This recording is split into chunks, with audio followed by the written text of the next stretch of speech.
Hi there and welcome to the first official Stratos strategy video. Today I'll be showing you some strategies to consider as a beginning player when beginning the game, especially for a free-for-all scenario where you begin with a single peasant. Ultimately the goal is going to be, within your first few turns, either promote your peasant to cultivator, so he has that nice little hat and can be more stable in collecting resources as quick as possible, or get a second character unit on the board to give you more actions per turn.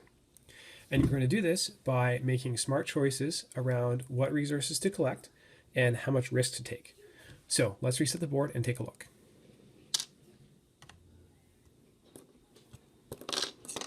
So in a free-for-all match, you begin in an area with a prairie, forest, mountain, and desert, and your peasant at the beginning of the game begins on the prairie.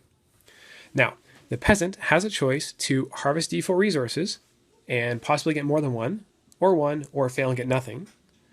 Or you could simply choose to take one.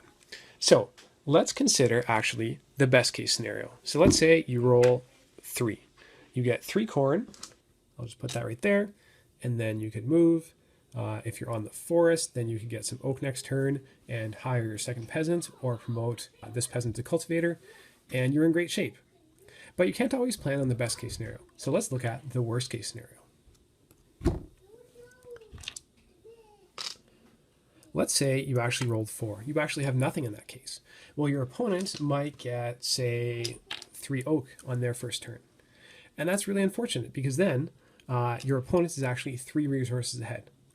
So one thing that's pretty common in any game with a competitive scene is to plan around the worst case scenario and minimize the worst case scenario. So here, what I would do to accomplish that is play conservatively and not roll on the first turn. Now, if you're one of those lucky players that gets great rolls, just go for it.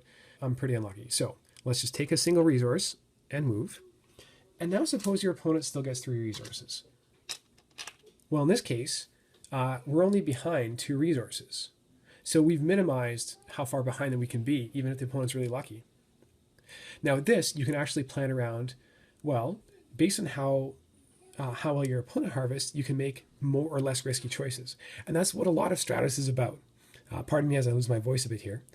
It's making good choices based on how much risk you want to take and how much risk is smart to take. So let's say your opponent is actually tied with you, or maybe you're even ahead. Well, then you can actually be more risky, in which case you might want to roll. And even if you roll nothing, then your opponent has less ability to be ahead of you versus if it was already even or your opponent was already ahead.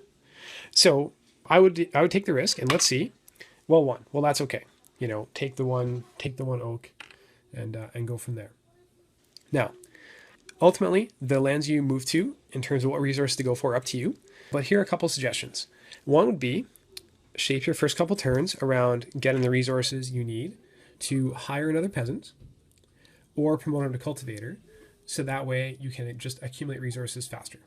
It's a great strategy, especially having that cultivator right away. You can just always roll. It's excellent for accumulating resources fast, especially if your opponent does not rush after you. Now, that said, another great strategy would be, I particularly like going for the forest first and having that 1 oak, because then with that, you actually have a couple options for your second turn. You could go back this way and get those corn to pursue the strategy I already talked about, or instead you could go across to the mountain, and with that you have a chance to get the resources needed to hire a soldier and put a soldier on the board, and then you have those 2 character units.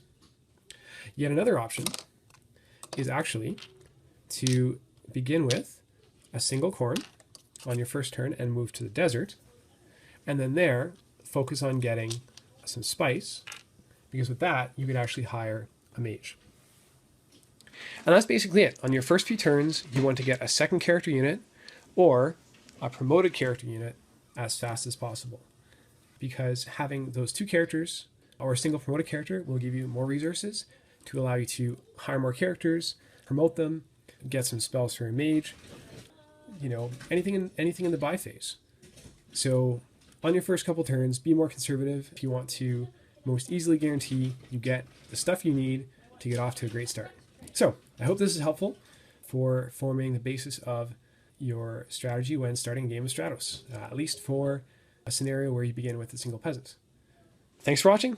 Take care, and we'll have more strategy videos to come. Thanks. Bye.